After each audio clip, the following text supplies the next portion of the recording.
take one look at the fact that we are in the same time zone with New York, and you take note of the fact that increasingly it is becoming difficult to take money in and take money out of the United States.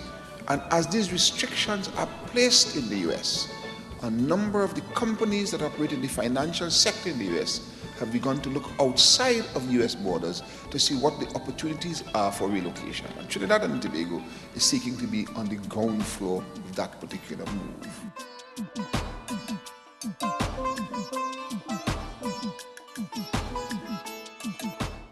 Vision 2020 was developed to deal with one thing and one thing only, to ensure that the lives of people are better as a result of the resources that Trinidad and Tobago possessed.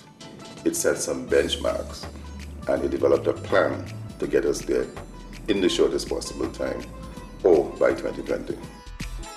Vision 2020 has to do with making use of energy sector revenues to develop the non-energy sector.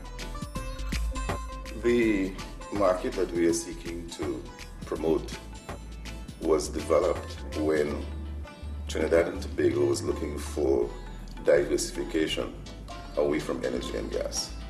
We felt that given the rate at which the financial services sector was growing and given the gas resources that were available, that we had maybe a 15-year window to create an alternative financial center. And a key part of it is diversification. What we're aiming to do is to develop Trinidad holistically, all aspects of its economy, but very importantly, all aspects of the society. So it is intended to be a very broad and wide-ranging vision for the development of the entire country. What we're seeking to do is to make sure that there's a fit in terms of culture, in terms of business practice, in terms of our own aspirations of what we would like to see, how it can be integrated. We know from history that establishing an IFC is a challenge of enormous dimensions. However, our team of experts has done tremendous amounts of research and analysis to understand why some have failed and why some have succeeded. We will learn from both to ensure that our story is a story of success. We are strategically located between North and South America. Trinidad and Tobago extends or leverages the strengths that we have, moving us from being the financial center to the Caribbean to being the financial center for Latin America. When you looked at our location, when you looked at the level of human resource that we have available to us, when you looked at political stability in the country, that created the circumstances for an international financial center. We are the jump-off point for a number of companies who actually have organizations set up here. The intention is to create a zone that would facilitate rapid development. When we started to plan for the TTIFC, the world was growing at a faster rate. Wall Street was bubbling. Interest rates were much lower. International financial activity was much more robust. We need to take advantage of the opportunities that are offered by the crisis. We need to be offering some niche for large international firms.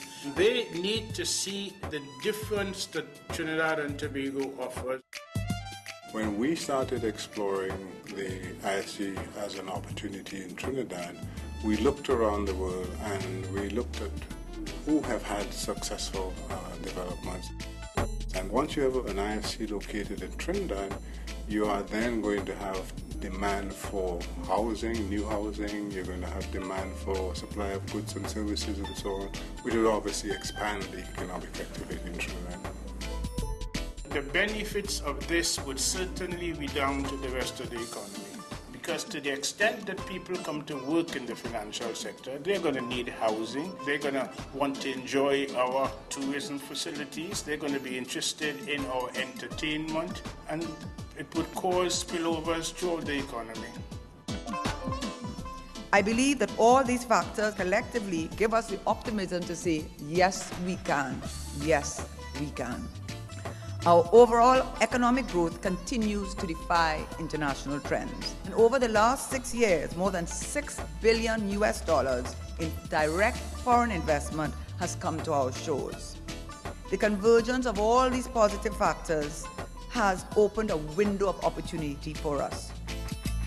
Everything must be fully transparent so that anyone coming into Trinidad and Tobago, any investor, any future investor, anyone who has money already here, they must be comfortable they're operating in an environment where the rule of law is observed and where business transactions take place in a particular kind of way that they can have absolute and full confidence that their money is well protected and the investment will pay them dividends over the long term. Clearly, Trinidad and Tobago has a record of strong macroeconomic performance. For the last decade, we have been averaging economic growth of over 7%. We are running close to full employment now. We have low external debt. We have a robust financial system, and we have abundant foreign exchange reserves. What more could a small developing country ask for?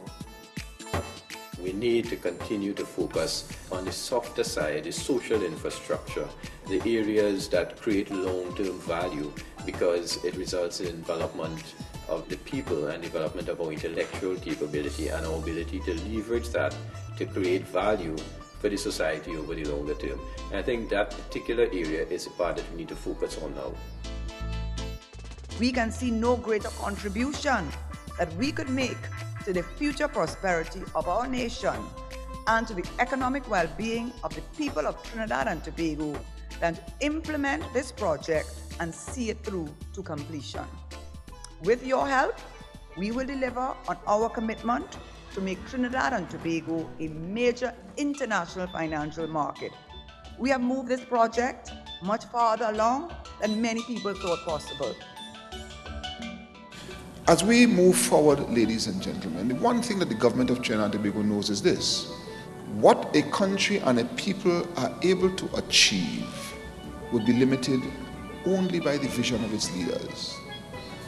And if the leaders have a restricted vision of what is possible, then that is what they will achieve. We believe that Trinidad and Tobago has a tremendous amount of possibilities in a number of respects, and there's all determination to exploit these possibilities to the fullest extent. At the end of the day, it is not just a question of an IFC or an IFC for the sake of an IFC, or economic activity for the sake of economic activity, my dear friends. The objective of all of us has to be a better life for as many people, as many citizens of Trinidad and Tobago in the shortest possible time. It is my pleasure to endorse this initiative.